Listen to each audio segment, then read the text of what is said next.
Hello, enthusiasts. Hi, enthusiasts. We're super enthusiastic.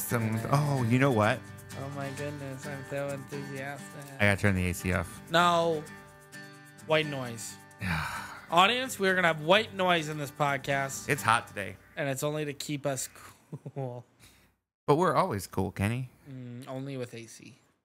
I used to like, when I was a little kid, you know the song, It's Getting Hot in Here? I used to do the modest version. It's getting hot in here, so turn the air conditioner on. I am getting so hot, I'm going to turn the AC on. I mean, it still makes sense. Take your clothes off. But... It's getting hot in here, I think I'll get a popsicle. Spoilers. MoviePass sucks! MoviePass sucks. It does. Tell them what happened, Brandon. I'm so angry. Like, I've used services before where they change terms or, hey, they kind of went under or whatever. And, you know, I've always just went, I tried. With MoviePass, like, it seemed like it was going really well. Well, okay. For a while. The only reason why we are upset, though, is basically it's the same as getting upset because you were getting free money for 6 months. And then now suddenly you're not getting free money anymore. Well, no. What was that about? Okay, see, I don't like that comparison. I mean, I probably saved $100 so far. Was it a good value? Yes. What I'm saying Did we technically get our money's worth? MoviePass, yes. the company, technically lost $100 to me. So really, if you think about it, we gambled with MoviePass, and we came out on top. Because we spent $80, right? Yeah, each something like that. For a year. Right. It's been 7 months. January, wasn't it? I thought we got them in December. Either way, it was right at the beginning of the year, yeah. So it's been 7 months. I've definitely, I think by March, like right when Avengers Age of Ultron came out is when I finally felt like I've got my money's worth. Right. I've spent, if I would have just bought all these movie tickets that I've used the last 3 months, then I would have paid as much as I did for MoviePass. So really, I got 3 months of free movies. So, okay, here's where I think a lot of my issue comes from. Because, yes, you're right. Did we get our money's worth? Yes, I mean, we did. Don't get me wrong. I paid for a whole year. That's it. Is I paid for a year to but only they're bankrupt. They don't have any more money.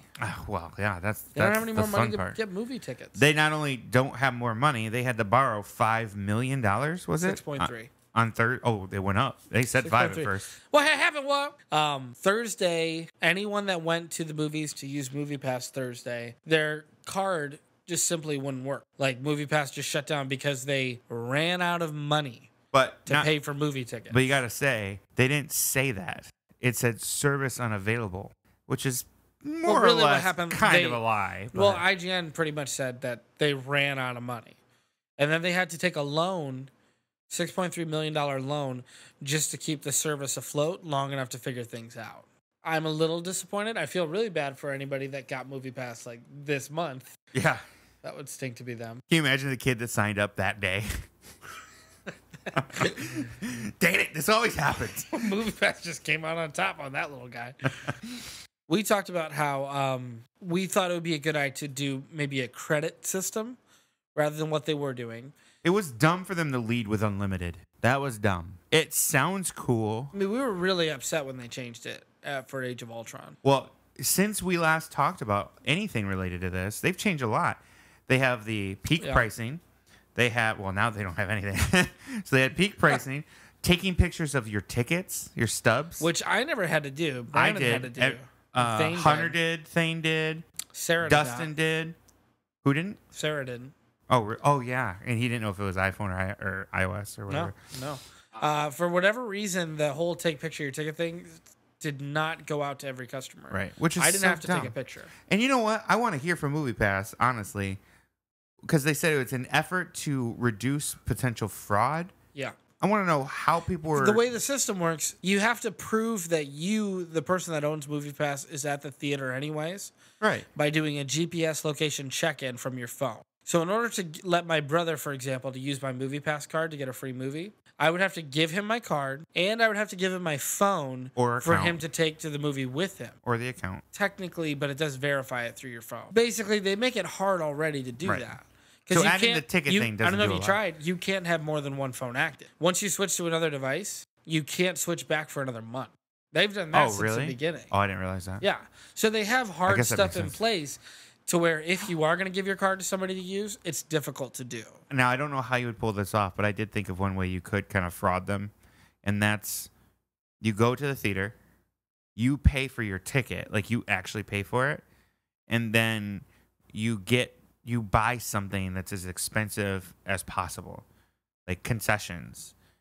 Because I don't think it actually validates, because it just runs as a credit card. They just authorize the card temporarily, and then whatever price that movie is, they would pay.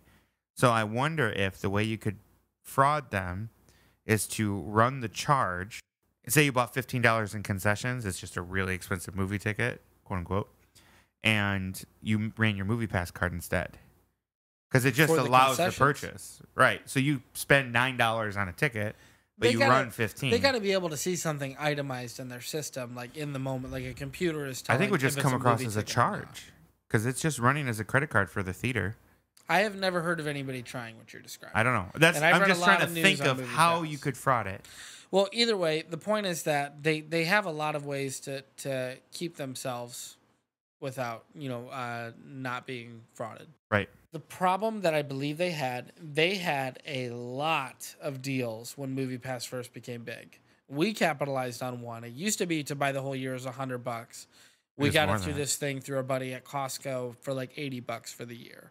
So we paid a one-time $80 purchase for what was at that time unlimited movie going for an entire year. I mean, anybody listening, you have to admit, of course you would do that. Yeah. Because then with that deal, the original one, it doesn't matter when you go, how long you go, how many times you go. The one thing is that you can only go once a day. Mm-hmm. So technically, with that deal, I could have gone to the movies every day, 365 times a year, and they would have paid $3,650 worth of tickets for my $80. So you and I think we're probably slightly above average users of it. I think the average user probably only maybe went once a month, if that. But I did read, I want to say it was on Reddit, one of the comment threads. Yeah. There was one guy that said he had watched like 15 to 20 movies a month, and he's had it for about a year. He pretty much signed up since the beginning. I mean, that guy's killing it. Oh yeah, I mean, he got his money's worth. He's literally killing MoviePass. It's because of him. I mean, if that's the truth, after a year, then they've invested thousands of dollars into this one guy. But we had an idea a while back for doing a credit system, which we talked about. We did talk about that on here. Where even if it was like $15 a month, you would get 2 movie credits to go to whatever movie. You could drive down to Grand Rapids and get a normally $12 IMAX ticket or $15 IMAX ticket. But you would get 2 movie credits a month to do whatever you want with. Those credits should expire at some point in time. Like after 6 months, they start expiring. Yeah, I mean, I figured it'd be like the old rollover programs, like with I like cell that phones. idea. So like then, for example, Avengers came out in March. What if I wanted to see Avengers 4 times? Then for 2 months beforehand, I just would not go see any movie, and I'd save those credits, thus saving MoviePass money. And they still get to limit how many times I go to a movie. Right. Without limiting it by one. Like that is such a better system to me. It sounds like AMC is similar to that, but they let you go 3 times a week. It's like $20 a month. They let you go 3 times a week. You automatically, I don't know if you knew this part might make it worth it for me. You automatically get enrolled into their premium rewards program. And the one that you normally have to pay for. And the movies count for it. I found out. Yes, yeah, they do. I did not, because we had questioned that before. Like, do you get the, what do they call it, Stubs points or whatever? Yeah. And I guess. There's a free AMC Stubs membership that gives you some points. And then, so in the course of this entire MoviePass experience, because I signed up for that program when I got my MoviePass card, I've got $5 worth of concessions. So for AMC, it seems like a decent deal if you are consistent. So the thing about the per week that I'm not a big fan of, I liked the per month mentality more. Now, technically, MoviePass was per day, which is great because you get one a day, essentially. Yeah. I'd be more inclined to do something more month-based because I know there's going to be, weeks in a row I don't go to a movie. So I'd rather have something like you get X number of movies per month. What was nice about the per day, too, was that there were some days where I got out of work and I just didn't want to go home, and instead I just went to the movies. Just real quick. I watched a lot of stupid movies by myself because I didn't pay for it. Yeah. I mean, it was great. I think MoviePass, I don't think they need to go bankrupt. They have an investment right now. It's a small one of 6.3. Really, it's just a loan. I think they need to completely revamp. I think they need to do the credit system. If they said to me, Kenny, just so you know, we're going to switch to this credit system because we need to be more build up the company and be more financially viable. You're going to get 1 credit every month, but we promise to give you more per month after this. Just in this time where we're trying to restructure, I'd stick with it. I would stick with it. I'd be like, you know what? I get it. It's better than me throwing it away because that's what I'm about to do. Yeah. And you know what? I did look into it today, and I need to look a little bit more into it. If we were to cancel, I don't think we would even get money back without filing an actual complaint with them, because when you go in the app to cancel, it just says that you won't be renewed and you will be active until the end of the billing period.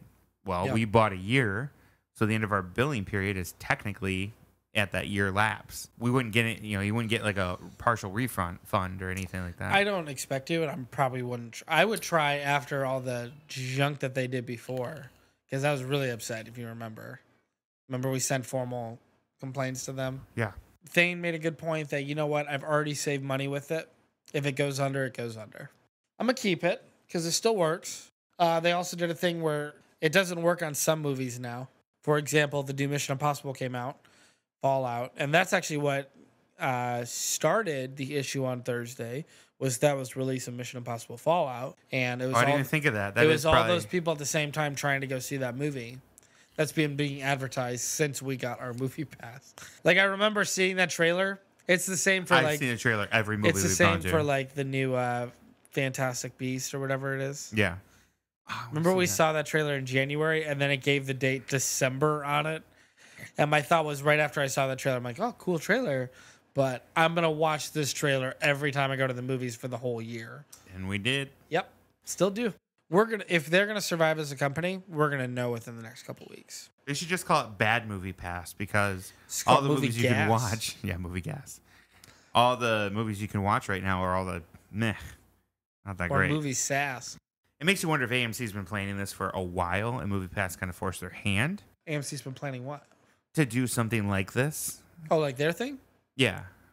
Well, yeah, AMC pretty much said that. When the first theater stopped accepting MoviePass, which was like a month after we got ours, AMC pretty much like said the reason why we're doing this is because we've had a plan to do something like this for a while. We're just trying to get our ducks in a row. The great thing is that whatever service comes out of this, because I feel like MoviePass is going to go the way of DVD rental services, which people still use, I guess, it's going to be something we remember, but it's not going to be something that's going to exist for a while. But I believe it laid groundwork for something awesome. For example, I don't want to go to the movies anymore. Like, I don't want to go to the movies to watch a movie. Yeah. I want everything released to digital right away. Yep. And I want to pay $9.99 a month. I mean, that's what it is. Because it would be more expensive. It would be more expensive because if you did it in your home and it was digital, that film studio wouldn't know how many people are watching it at that moment. You know what I mean? You could have 30 people there, so they're not going to charge you the same price as they would a normal movie ticket. And maybe they wouldn't. I don't know, because you're getting rid of the facility, you're getting rid of the people, the employment. I've been waiting for Apple or some other monolith to come along and introduce something like Apple Music or Spotify, but for movies. Like, I would be willing to pay. I've thought about what you're about to say right now. I'd probably pay about $25 a month, seems right, for a streaming top quality movie service, subscription based. It would be more than that. You wouldn't be able to charge that much more. It would be more than that. I feel like to make it in the market, you wouldn't be able to charge much more. That's why I don't think that exists. This wouldn't be new movies yet. This would be like after they go to DVD and Blu-ray. I'm assuming what you're saying is just like with Apple Music, you have access to the entire library. Right. I feel like that would not happen. Number one, it would put Netflix under. Yeah, you look at me, but it would put them under. Yeah, but so? What do you I mean, don't care so? if Netflix goes under if it I care benefits about everybody. Netflix. I love Netflix. They're a great studio. They make amazing content. They are fantastic. But what I'm hoping for is something more. And this is what sucks about how these things work now. Something top tier. So like Disney, there have been rumors that they're floating the idea of doing something similar. But it would only that be. rumor's been around for like a year and a half now. I know. Dude. And I was gonna say it would only be the Disney catalog. If they were but then you go, oh yeah, Disney owns everything. Well, yeah. If they were gonna do it, which I believe they still will, you think they would have had it a long time ago. Yeah, I don't know. But that also means they're going to pull their stuff from everything else. Okay, Which they will. What you're describing, let's say it already exists. But here's the format that it exists as. There are only certain movies giving to certain websites. For example, Netflix has movies A, B, C, and D. And then Hulu has movies E, because they don't have a lot of movies, but they've got some. Amazon Prime has movies F and G. And then you've got all these other ones, Disney. There's a lot of like CBS and all those have their own subscription services with their own movies on it. Basically, what you're talking about, it already exists. You just have to go to multiple sources. For example, somebody did a study, not really a study, but really they just looked at if you were to get 10 movie subscriptions, because there's a lot more out there than the popular ones. How many movies? If you're talking everything, how many movies Netflix, would you actually have access to? Netflix was the largest one, with I believe it was like 600 or something like that. But if you did like the top 10, as in the places that have the most movie services for subscription, you can have about 1,500 movies to choose with. Not to mention they're always rotating them as well. Basically, if you were to do that, I mean, you'd be looking at $80 a month.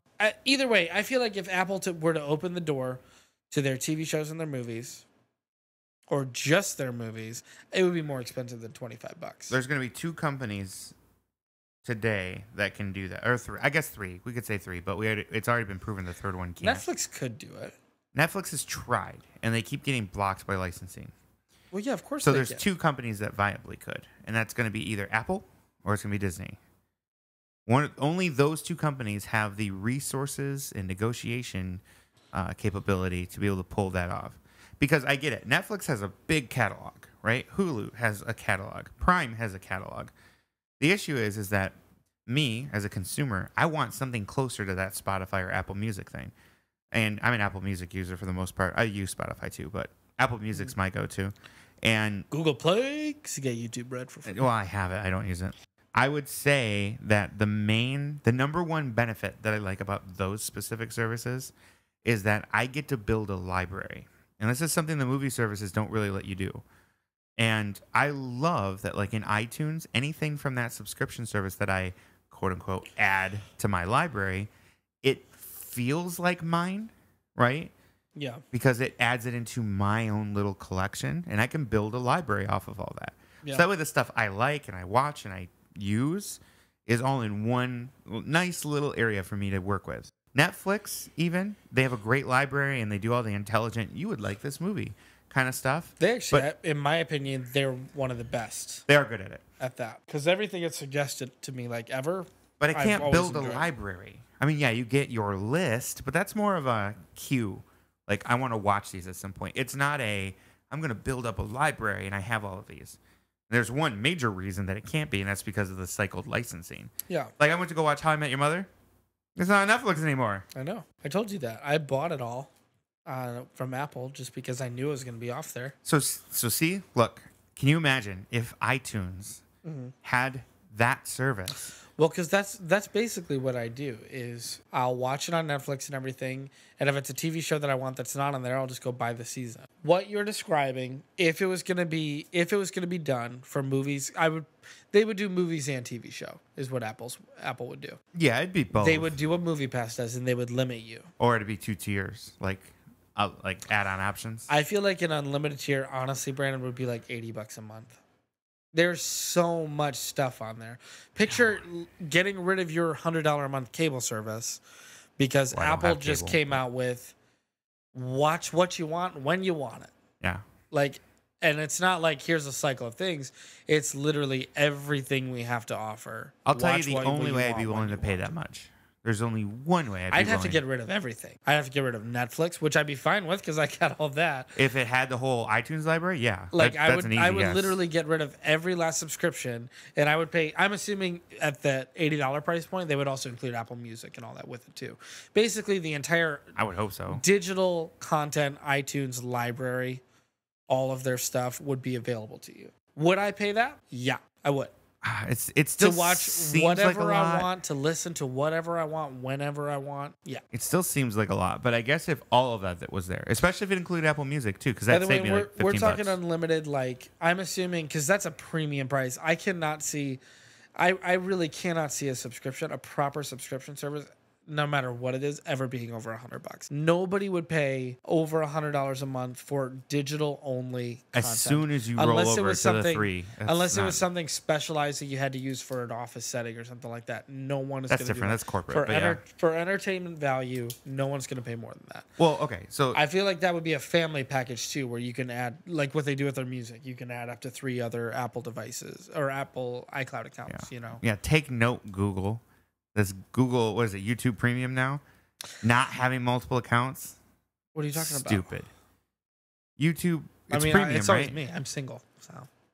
It's premium now, Well, right? yeah, they don't call it YouTube Red anymore. It's premium, I think.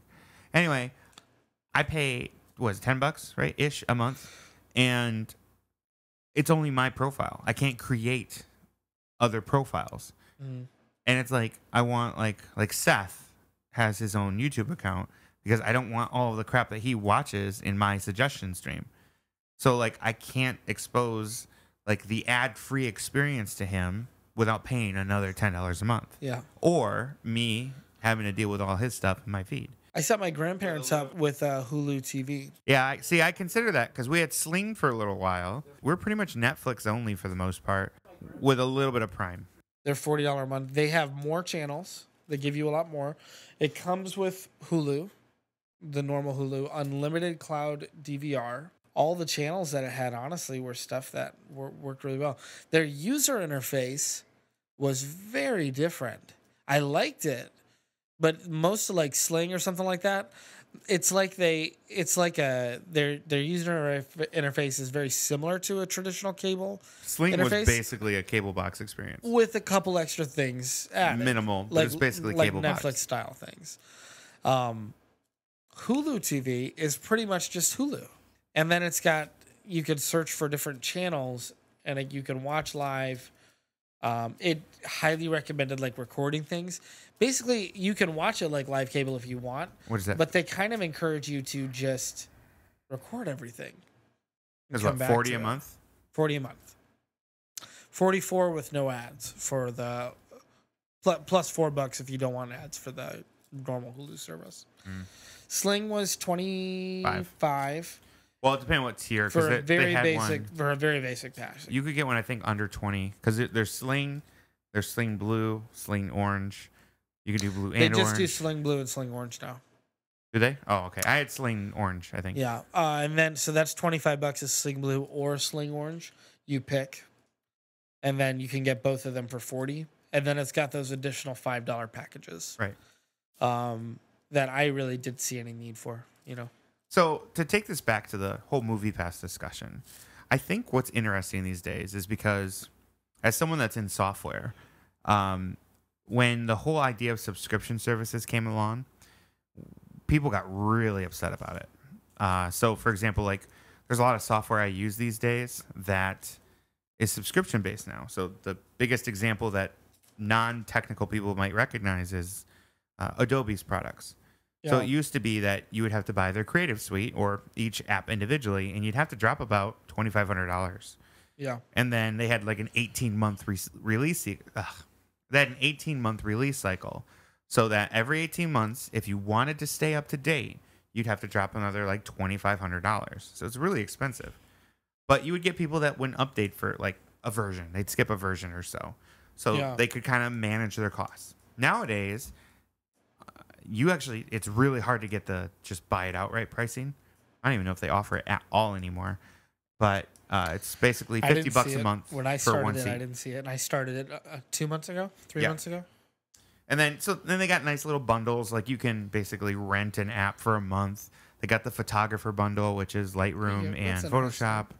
And then they got the whole Creative Suite, which is what I have, which is like they just upped the pricing. It's like $55 or $57 a month. There's no other package with just the stuff that you use. and that's it. I could do it per app, but I would actually pay Because more. I guarantee you don't use half of it. There's so many obscure apps that they have. No, I don't use all of it. I use Illustrator, InDesign, Photoshop, Lightroom. They should let you customize. You Like- can, but you have to pay per app. So Well, that's what I was gonna say. And the then number of each app- apps I use would end up being about $50. So it's just the same price basically for me to pay. But then if you did that though, then you could say no to some when you're not using it. Yeah, but it doesn't save me money, so it doesn't matter. Oh, and I do use Typekit too for all the font subscription service they have.